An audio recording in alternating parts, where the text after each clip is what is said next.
Verso 14 diz assim: Portanto, visto que temos um grande sumo sacerdote que adentrou os céus, Jesus, o Filho de Deus, apeguemo-nos com toda a firmeza à fé que professamos, pois não temos um sumo sacerdote que não possa compadecer-se das nossas fraquezas, mas sim alguém que, como nós, passou por todo tipo de tentação, porém sem pecado.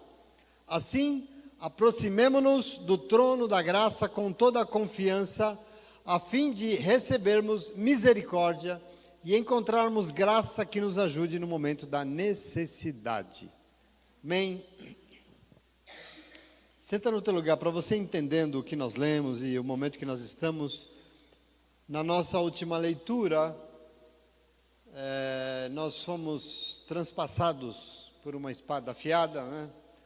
Afiada revelando quem somos nós, né? Lembra, retomando aqui onde nós paramos, rasgando o nosso interior, produzindo separação entre aquilo que nós somos e o que Deus espera que nós sejamos, né? Entre aquilo que tem movido os nossos caminhos e o que deve ser a centralidade da nossa vida. Essa espada que produz e revela os nossos sentimentos, os nossos pensamentos e a salvação que Deus tem para nós.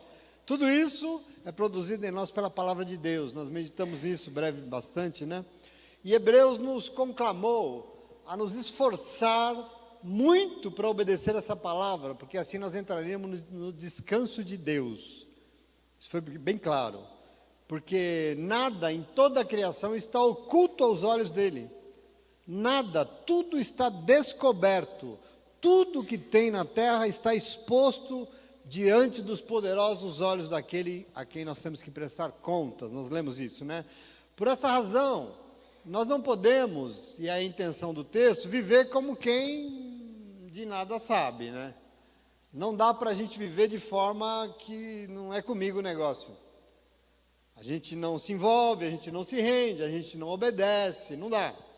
Não dá porque nós temos o Espírito Santo de Deus sobre nós. E esse Espírito tem vindo constantemente, tem movido a nossa vida, todas as coisas, e por isso o esforço é todo nosso em obedecer. Isso é na nossa parte, isso é muito importante, nós vamos nos esforçar. Nós que cremos de verdade, nós que somos povo de Deus, temos um grande sumo sacerdote, diz o que eu comecei a ler para você hoje. Nós temos um sumo sacerdote que voltou para o céu. Para quê? Para interceder por nós. Quero que você entenda hoje que você tem à sua disposição, porque você vem na igreja. Nós temos hoje, um sumo sacerdote que voltou para o céu para interceder por todos nós. E por isso nós temos que nos apegar com toda a firmeza possível nessa fé, porque Ele, Jesus Cristo, o Filho de Deus, não é um sumo sacerdote que não entende que nós somos fracos. Pelo contrário, Ele sabe tudo a nosso respeito. Ele nos conhece como ninguém, Ele, Jesus.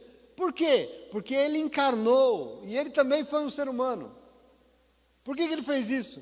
Ele foi como nós. E enquanto esteve aqui como nós, como ser humano, Ele esteve submetido a toda sorte de tentações e não cedeu. Não é isso que você leu? Quero que você entenda porque que ele diz isso, é muito bonito. Jesus Cristo encarnou, Ele renunciou à sua glória, Ele se tornou como nós, ser humano, como uma pessoa de carne e sangue, e provou que ser humano pode vencer o pecado. Por que Ele decidiu ser humano? Para mostrar para mim e para você que, como humanos, fracos, sujeitos a todo tipo de tentação, nós podemos vencer sim. Porque Ele foi tentado, mas não pecou, isso o texto diz. E Ele diz assim, então, aproximemo-nos hoje do trono da graça com toda a confiança, sabendo quem somos nós, sabendo quem é o nosso Deus e confiando nisso. Nisso o quê? Que Ele sabe de tudo. Às vezes nós somos muito pesados conosco mesmo e a gente se condena, não é? E está tudo bem ter senso crítico com você, mas presta atenção. O Senhor morreu na cruz para nos perdoar, para que nós nos levantássemos da nossa vida, da nossa história e construamos algo novo. Mas eu sou fraco, mas Ele sabe. Mas eu sou incapaz, mas Ele sabe. E o texto diz, porque nada em toda a criação está oculto aos olhos dele, ele sabe tudo, tudo está descoberto, tudo está exposto diante desse poderoso olho dele, que aceitou ser como um de nós, e ele veio para saber das suas fraquezas, e dizer para você, pode ser fraco, pode estar sujeito, mas você vai vencer o pecado, porque eu venci, e venci não como Deus, não como Deus, ele voltou à sua glória depois que ressuscitou. E é importante que você entenda isso, para manter você dentro de todo esse contexto que nós estudamos até aqui. Em Hebreus, e só aqui em Hebreus, Jesus Cristo é pensado como esse sumo sacerdote, né? Por isso que ele insiste tanto nisso. E que ele voltou para o céu para interceder pelos nossos pecados. Imagina que Jesus veio aqui, viveu a nossa vida, esteve sujeito a todo tipo de tentações e pecados, venceu, disse não, e voltou para o céu para de lá interceder junto ao Pai por nós, pelos nossos pecados. Olha que interessante isso, maravilhoso. E ele fez isso, ele se torna um sumo sacerdote, e eu digo isso para vocês já isso, porque para um judeu que se converteu a Jesus Cristo, que é o contexto do texto, a relação que se estabelece com Deus é sempre intermediada. Judeu tem um temor muito profundo quando o assunto é Deus. Por exemplo, na antiguidade, em Jerusalém, você tinha o templo, você tinha o lugar santo, e você tinha o lugar santo dos santos. Onde era o santo dos santos? Um lugar em que Deus estava, onde estava a Arca da Aliança, ali que Deus habitava. Ninguém entrava ali. Ninguém podia se chegar naquele lugar. Um véu impedia, um véu fechava. O sumo sacerdote tinha que entrar uma vez a cada ano, uma vez por ano, simplesmente para manter as coisas e limpar. Ele entrava ali pendurado ou amarrado em uma corda, porque se por acaso ele fosse fulminado pelo Senhor, eles arrastariam o corpo para fora. Eles não admitiam. Então a relação do judeu com Deus precisa ter uma intermediação. Quem era esse intermediário? O sacerdote. Com a destruição do templo e a falta de sacerdote, para os convertidos em Jesus, então ele, o Senhor, se torna não somente um sacerdote, mas um sumo sacerdote ainda celestial, que voltou a morar nos céus. Olha o papel que Jesus assume aqui nesse texto, que interessante. Olha que legal. Observe que qualquer intermediação entre você, entre as pessoas e os céus, só será possível através de um intercessor. E você sabe que existe um intercessor que trabalha em teu favor, né? Você sabe alguém que vai lá e fala, olha, eu sei o que ele está passando agora. Por isso ele intercede por nós. A saber quem? Jesus Cristo.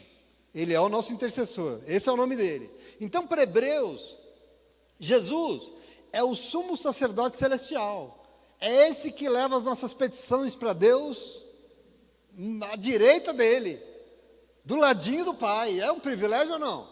É um negócio sensacional, é uma dádiva isso aqui, porque ele veio até nós, ele se tornou de carne e sangue, mas ele voltou ao Pai, e não tem então, conhecendo a gente como só ele conhece, ninguém melhor para interceder por nós do que ele. Quem é que pode defender a tua causa diante de Deus?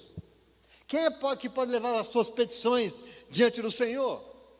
E Hebreus então é isso que ele está querendo que nós não nos esquecemos, porque ele diz, nós temos que lembrar disso no momento da nossa necessidade, no momento que a coisa não está boa.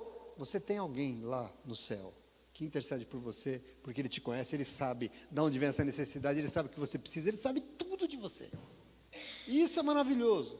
Essa mesma lógica nós encontramos em Paulo, na carta que ele escreveu aos Romanos, no capítulo 8, versículos 34. Porque em Romanos 8 ele diz assim, ó, quem nos condenará? Se foi Cristo Jesus que morreu, e mais, que ressuscitou, e ele está à direita de Deus e também intercede por nós. Não é maravilhoso isso ou não? Em 1 João capítulo 2 tem uma coisa similar, verso 1, ele diz assim, ó, meus filhinhos, estou lhe dizendo isso a fim de que vocês fiquem longe do pecado, mas se vocês pecarem, existe alguém para interceder por vocês diante do Pai. O nome dele é Jesus Cristo, aquele que é tudo quanto é bom nesse mundo e que agrada completamente a Deus. Foi ele quem levou sobre si a ira de Deus contra os nossos pecados e nos levou à comunhão com Deus. E ele tornou possível o perdão para os nossos pecados, e não somente para os nossos, mas para o mundo inteiro. E como podemos ter certeza de que pertencemos a ele? Obedecendo aos seus mandamentos, alguém poderá dizer, eu o conheço, mas se não fizer o que Cristo manda, é um mentiroso, a verdade não está nele. É o mesmo contexto de Hebreus. Ele então veio como você, esteve sujeito a tudo, venceu para te provar que dá, e voltou ao Pai para dizer, ele pode vencer isso aí, ela pode vencer essa vida, ela pode ser um ser humano melhor, e eu intercedo por ela porque ela vai conseguir, e nós vamos ajudar em nome de Jesus. Amém? Isso é Jesus Cristo na visão de Hebreus. Aí ele chega no verso do capítulo 5, veja, continua lendo comigo nessa lógica aqui, porque ele continua o assunto, ele diz assim, ó, todo sumo sacerdote é escolhido dentre os homens e designado para representá-los em questões relacionadas com Deus e apresentar ofertas e sacrifícios pelos pecados. Ele é capaz de se compadecer dos que não têm conhecimento e se desviam, visto que ele próprio está sujeito à fraqueza. Por isso ele precisa oferecer sacrifícios para os seus próprios pecados, bem como pelos pecados do povo. Ninguém toma essa honra para si mesmo, mas deve ser chamado por Deus, como o fato, por exemplo, foi Arão. Ele está falando aqui do que é um sacerdote. O que é um sacerdote? O que faz um sacerdote? Ele é escolhido por Deus como um representante das pessoas, para as pessoas tratarem de assuntos relacionados com Deus. É o sacerdote que ora e intercede pelas pessoas. É o sacerdote que oferece ofertas e sacrifícios e pede o perdão de Deus para as pessoas. Isso é um trabalho sacerdotal. É isso que fazia um sacerdote no templo. Esse é o papel, levar para Deus as petições e as necessidades das pessoas. Essa é a missão sacerdotal. As orações, as súplicas, as ofertas pelo pecado, a administração, enfim. Quem escolhe o sacerdote? Deus. O texto está dizendo isso. Jesus foi escolhido por quem? Por Deus. Ele encarnou para ser humano, para se compadecer de nós que somos fracos e nós desviamos. Se compadecer daqueles que são fracos que desviam. Ele se compadece. Ele sabe o que é fraqueza, porque ele foi fraco. Ele renunciou a todo o seu poder. Ele sabe o que é isso, ele sabe o que a gente passa, porque ele foi como um de nós. E por isso, ele, Jesus Cristo, o sumo sacerdote, presta atenção, ofereceu um sacrifício no céu por nós. Aliás, ele ofereceu um sacrifício para perdão dos nossos pecados, pecado de quem? De todos os seres humanos. E ele ofereceu isso aonde? Na cruz, sim ou não? Ele morreu na cruz para quê? Para nos perdoar diante de Deus, sim ou não? Quem possibilitou tudo isso? O texto diz Deus. De quem é a glória? De Deus. Toda a honra disso que nós recebemos é de Deus, que enviou o seu filho à terra. Não é de ninguém, foi Deus que o escolheu. Assim como no passado ele escolheu Arão, o irmão de Moisés, que também era sacerdote com essa função de interceder. Caminha comigo, entenderam? Vamos construir isso. Versículo 5. Da mesma forma, Cristo não tomou para si a glória de se tornar sumo sacerdote, mas foi Deus quem lhe disse, tu és o meu filho e hoje eu te gerei. E disse também em outro lugar, tu és sacerdote para sempre, segundo a ordem de Melquisedeque. Lá no começo eu falei que ia falar do tal de Melquisedeque, pois é, chegou a hora. Durante os seus dias de vida na terra, Jesus ofereceu orações e súplicas em alta voz e com lágrimas àquele que podia o salvar da morte, sendo ouvido por causa da sua reverente submissão. O que ele está falando aqui? Jesus não usurpou para si a glória, mas se esvaziou. Ele não fez o que ele fez como Deus, como humano. Ele nunca disse que a glória do que ele fez tinha que ser dele mesmo, mais do Pai. E assim como está escrito, aonde? No Salmo 2, tu és o meu filho e hoje eu te gerei. Ele está usando um trecho do Salmo 2. E também está escrito, tu és o sacerdote, sumo sacerdote para sempre, segundo a ordem de Melquisedeque. Está escrito aonde? Salmo 110, versículo 4. Observe essa construção, porque Jesus aqui então, Salmo 2 e Salmo 110 são dois salmos que falam do Messias, da vinda do Messias. E é por isso que ele está usando aqui, porque ele está falando de Jesus. Então, por que Jesus é um sumo sacerdote da ordem de Melquisedeque? Que diacho de ordem é essa?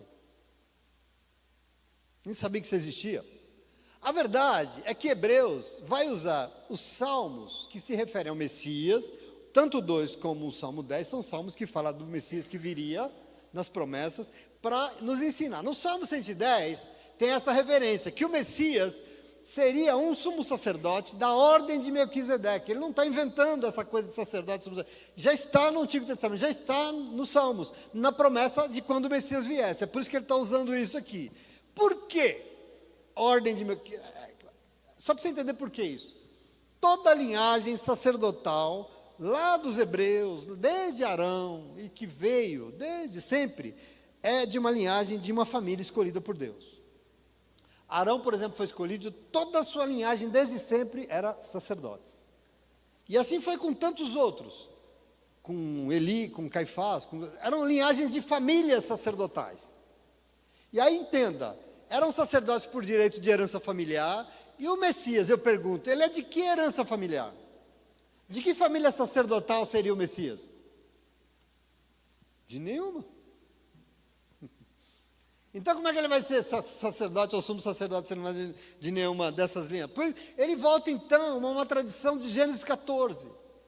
Quem leu Gênesis 14 aqui conosco no curso de terça-feira, entendeu que Abraão estava no momento de uma disputa, que ele ganhou uma batalha lá e ganhou um negocinho, e aí diz que veio a ele e o abençoou, o sumo sacerdote, um sacerdote do Deus Altíssimo. É a primeira vez que a Bíblia fala do sacerdote, é o primeiro momento, é o primeiro deles. O sacerdote do Deus Altíssimo, seu nome era Melquisedeque. E diz o texto que ele abençoou Abraão, trouxe pão e vinho, e Abraão, muito grato, reconheceu a ele e deu a ele o seu dízimo. É a primeira vez que a Bíblia fala de um sacerdote, o tal do Melquisedeque. Jesus, então, de que linhagem que é Melquisedeque? A gente não sabe. Os outros a gente sabe todos. Se você pegar Arão, todos os sacerdotes da Bíblia têm linhagem, todos. Mas Melquisedeque a gente não sabe. Nenhuma tradição, nenhuma família de judeus. Por isso o Messias seria um sacerdote, ou um sumo sacerdote de que ordem? Desse Melquisedeque aí que não tem herança familiar. Por isso que esse negócio está aí. Um sumo sacerdote de uma linhagem celestial, que nós não sabemos de onde veio, e não das famílias aqui da terra. Essa é a intenção. O Hebreus vai voltar então no Salmo para reforçar isso sobre quem? Sobre Jesus. Jesus é o sumo sacerdote da ordem de Melquisedeque. Veja como persiste essa coisa, esse modo de ir para o Antigo Testamento, para a antiga tradição judaica, para usar os textos para corroborar quem é Jesus, para dizer quem é o Senhor. Isso é maravilhoso.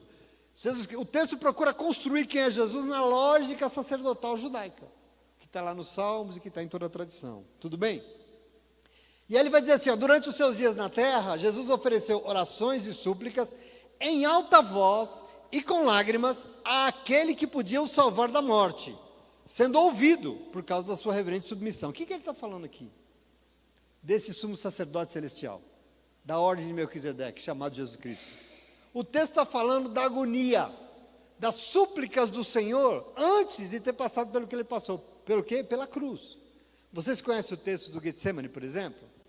Vocês sabem a passagem? Jesus vai para o jardim, pede para os seus discípulos vigiarem porque ele vai orar ao Pai, e diz que ele se ajoelhou e ele diz, eu estou profundamente agoniado.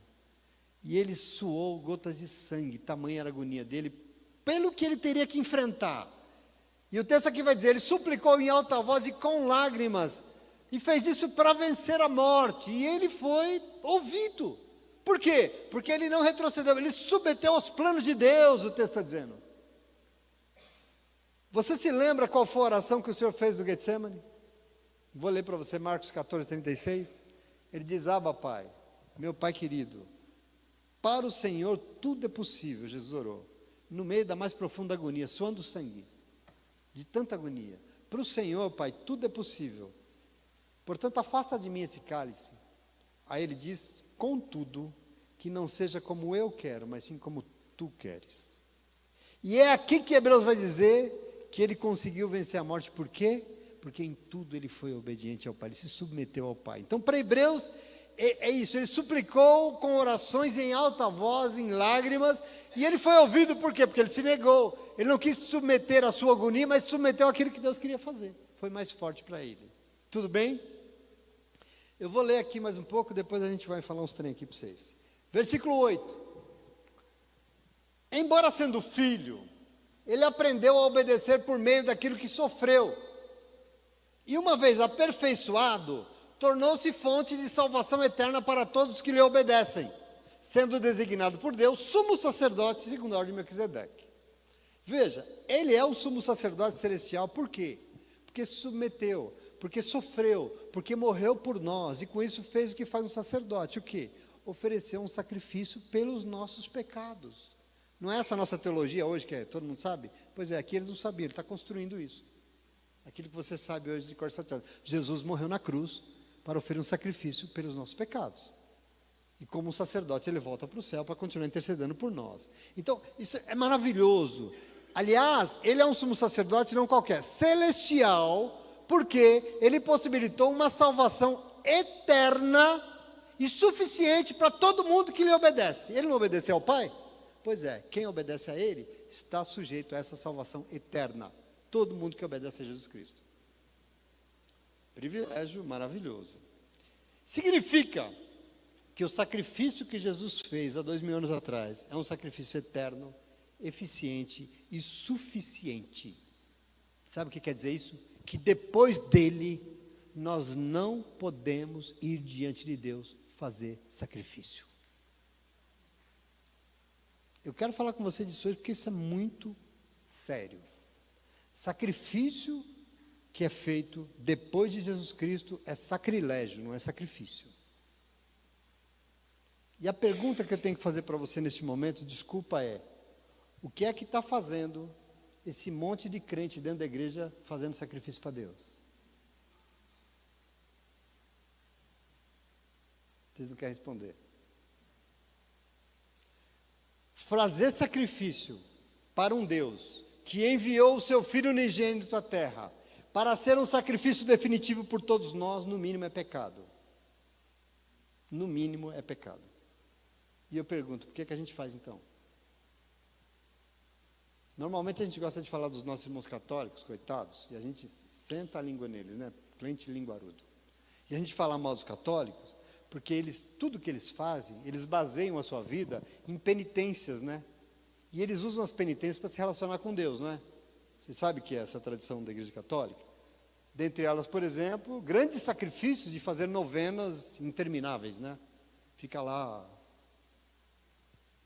Romarias percorrem quilômetros a pé. Sobe a escadaria da catedral de joelhos. Carrega a cruz pesada nas costas. O que é isso? Eles chamam de penitência, mas são sacrifícios que você faz diante de Deus, sim ou não?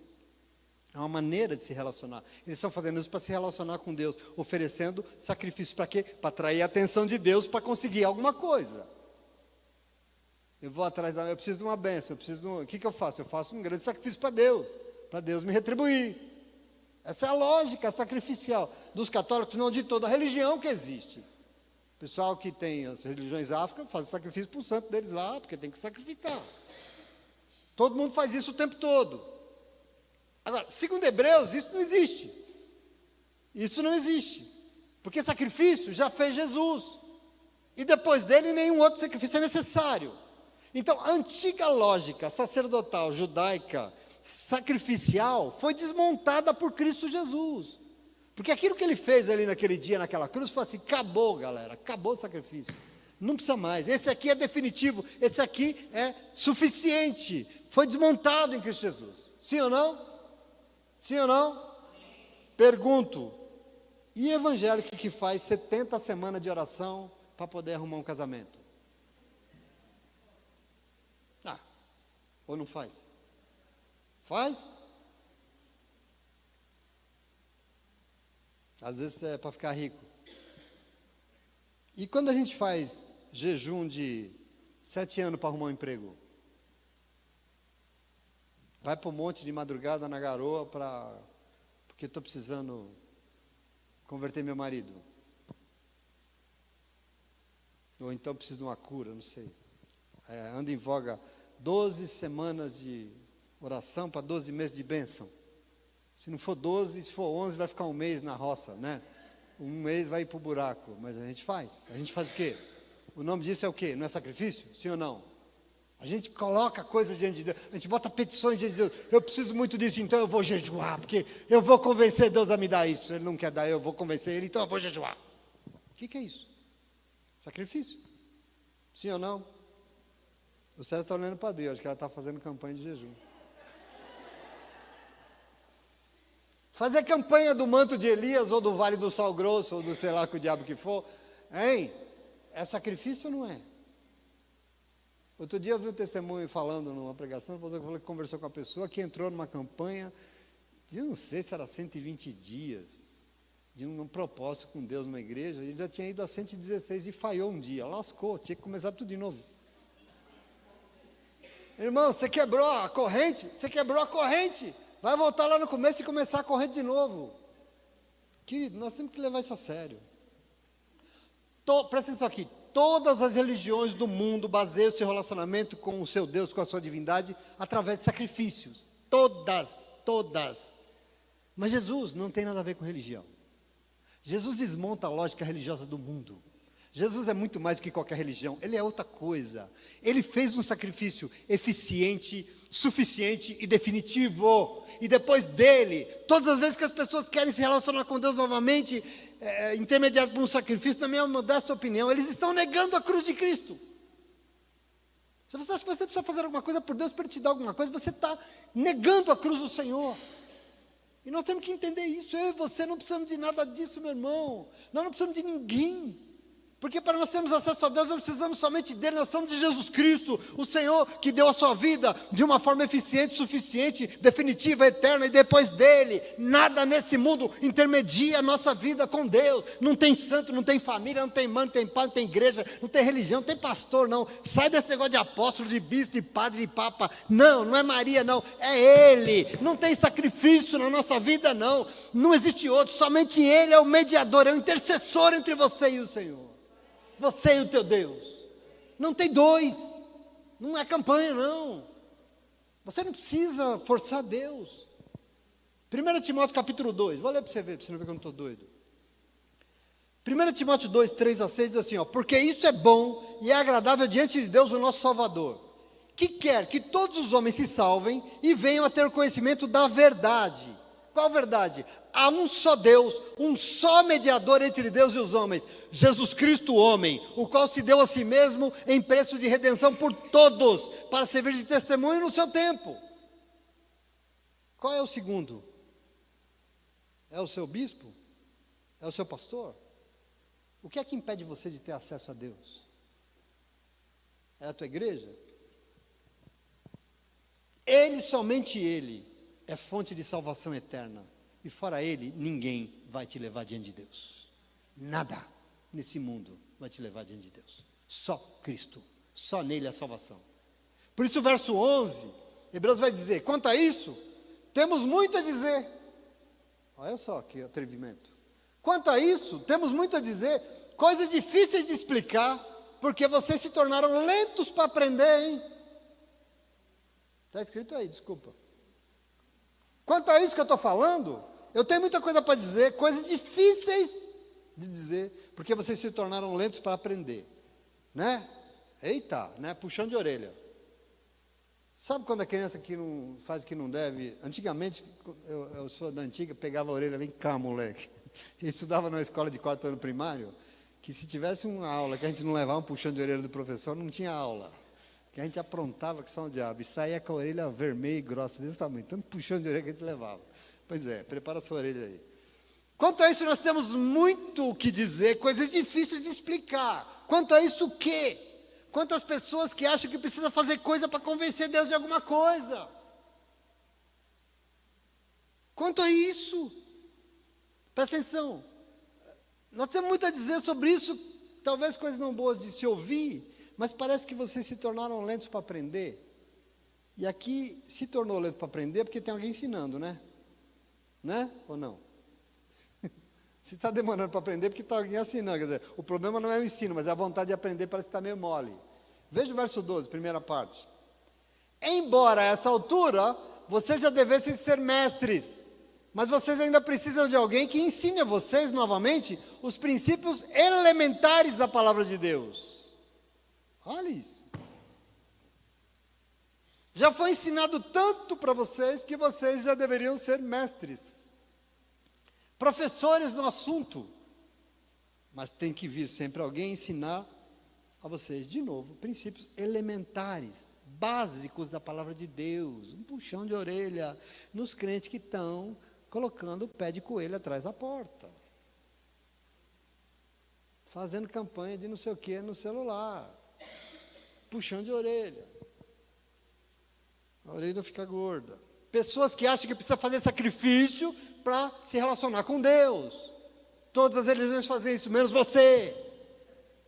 Religiões e crenças que dizem que coisas ou atitudes nossas podem nos dar algum mérito, algum privilégio diante de Deus. Querido, eu quero que você entenda algo hoje, nessa noite. Esse pito aqui, nessa maneira de buscar Deus, que maneira? Aquele que essa maneira de excluir Jesus Cristo e o que Ele fez em nosso favor na cruz do Calvário. Nós não podemos negar a cruz de Cristo jamais.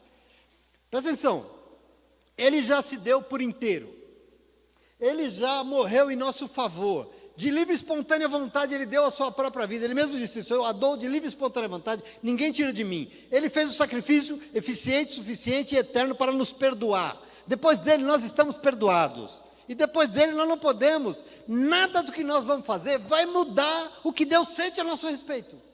Nada. Você não pode fazer isso. Compreenda isso. Nada do que você fizer vai fazer Deus te amar mais.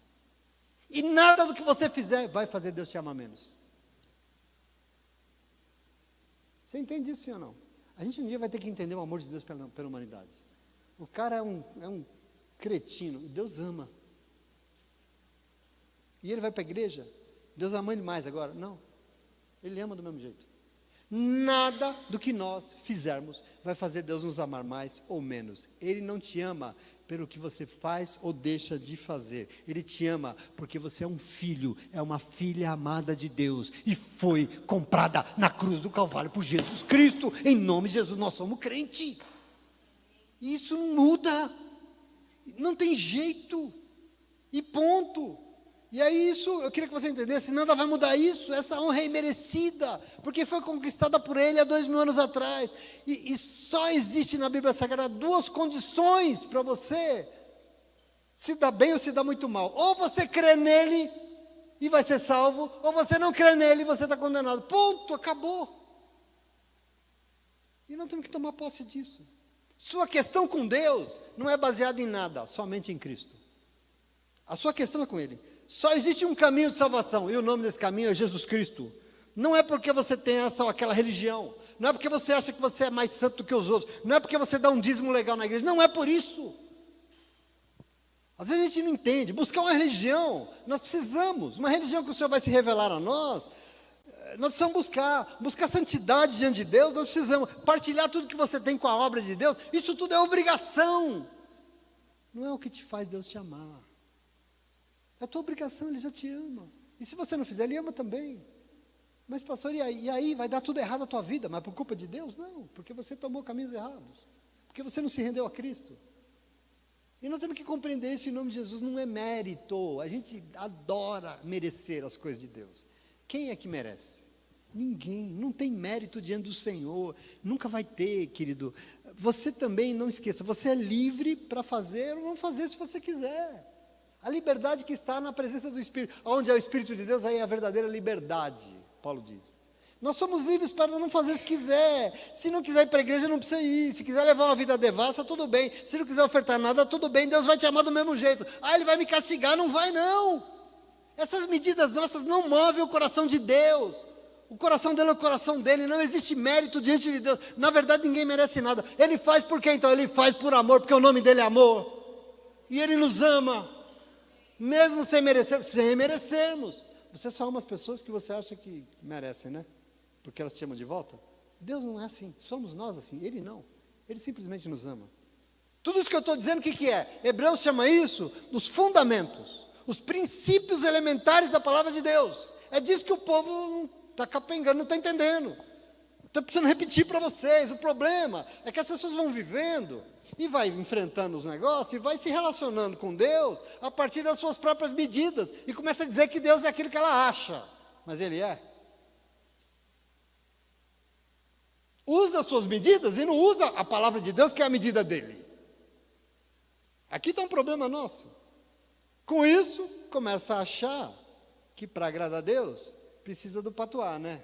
Precisa do sacrifício, precisa do jejum, precisa do monte.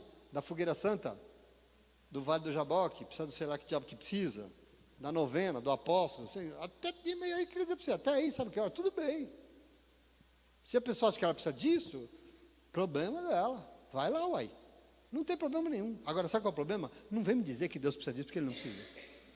Deus não precisa de nada disso que a gente faz. Ah, pastor, eu vou orar 7 semanas porque Deus vai fazer. Deus não precisa da tua oração para fazer. Ele faz sem você fazer nada. Ele faz a hora que Ele quiser. Ele é Deus. Ele te ama. Tudo que Ele quer te abençoar. Mas por que eu não sou abençoado? Porque você só faz burrada. Porque você não escuta Jesus Cristo. Porque você não se converte. Você não obedece. Você não se rende. Por isso que a tua vida dá tudo errado. Porque se rendesse, o Senhor seria na tua vida e tudo seria diferente em nome de Jesus. Entendeu? Mas temos que... Você... Aliás, Deus só precisa de uma coisa de nós, meus irmãos. Que nós sejamos aqueles e aquelas que creem em Jesus Cristo, seu Filho. Tudo que Ele precisa. E por crer, lógico, nós tomemos Ele como medida de tudo aquilo que nós somos e fazemos. Quando a gente diz, eu creio em Jesus Cristo, eu aceito Jesus Cristo, eu estou falando o quê? Tudo que eu sou, tudo que eu faço vai ser agora baseado em Jesus Cristo. É tudo que Deus precisa para você. Jesus Cristo na tua vida. E aí, assim, quando a gente vive aquilo na maneira como Ele nos pediu para viver, nós vamos ser os seus imitadores, não é? Não é isso que Paulo fala? Nós somos imitadores de Cristo, nós vamos nos negar e como Ele tomar todo dia a nossa cruz, dizer não para a nossa vontade e obedecer a Ele. Isso é crer em Jesus. Porque você crê em Jesus e fala, eu acredito em Jesus. O diabo também acredita. Mas fé não é isso, fé é outra coisa. Então nós vamos ser imitadores. Religião adora inventar coisas para amarrar as pessoas. Religião adora esse negócio de... Porque a religião gosta de dominar os outros através do medo, sabe? Põe medo, ó, você vai para o inferno, hein? Ó, você vai, Deus vai pesar a mão, hein? Ó, Deus vai castigo, para meter medo nas pessoas, para ele continuar submisso à religião. Religião adora isso, colocar medo, mas presta atenção, Deus não quer ninguém com medo dele. Deus ama e quer ser amado, Ele não quer que você te ame e você tenha medo dele. Deus não espera, Deus não quer amarrar ninguém, não. Quem gosta de falar, está amarrado, sim? Está amarrado aonde? No poste, sei lá que diabo é, está amarrado. Deus não quer amarrar ninguém, não. Nosso Deus nos ama e Ele quer nos libertar de toda amarra. Religião é pedágio, Deus é amor. Deus não é julgamento, Deus é amor. E a gente fica querendo um Deus com um pau na mão para nos castigar. Lógico, a Bíblia fala que vai ter um juízo, né? E vai ter mesmo, né? Que juízo? Ó, você só fez besteira a tua vida inteira, então agora colhe. Pronto, esse é o juízo de Deus. Você obedeceu ao Senhor, você procurou ter uma vida imitando Jesus Cristo, então agora entre no descanso do seu Senhor. É juiz de Deus, é muito simples. E a Bíblia fala, João fala, que sabe quem é que vai ser esse julgador, esse juízo, sabe de onde vem? Quem julga? A palavra de Deus é o que julga.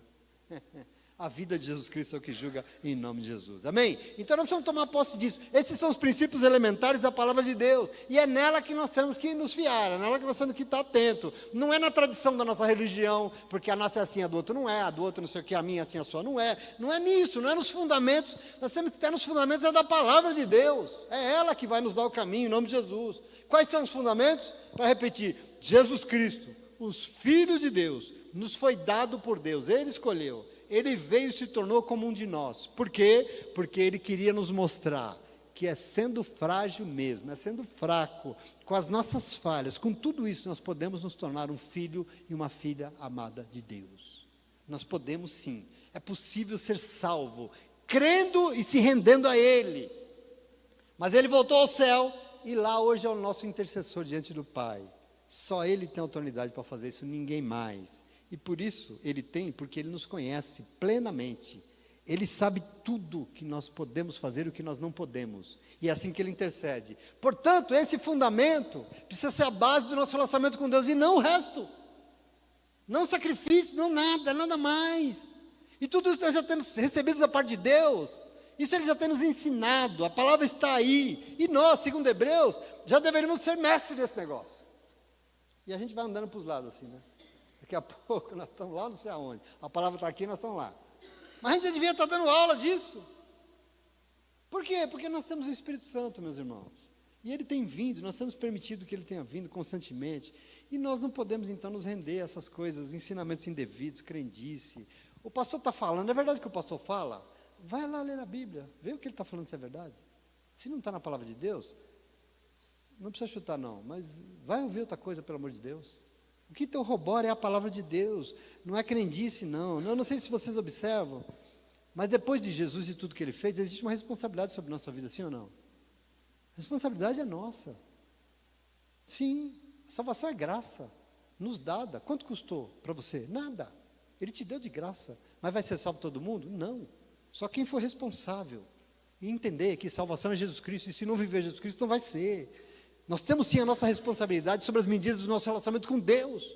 Porque nós não podemos dizer, eu não sabia. Sabe sim, em nome de Jesus. Então a questão, portanto, é que como nós estamos nos alimentando, né? E Hebreus vai falar exatamente disso. Veja o verso 12, eu já estou acabando. Segunda metade do verso 12, verso 13, ele diz assim, ó, vocês estão precisando de leite, né? Não de alimento sólido. Mas quem se alimenta de leite ainda é criança e não tem experiência no ensino da justiça. Leitinho no TT, que vocês estão querendo, é isso? O texto está dizendo que aqui, se relacionar com Deus, negando a cruz de Cristo, é uma atitude infantil. Tudo isso que eu estou dizendo para vocês, tem muito a dizer.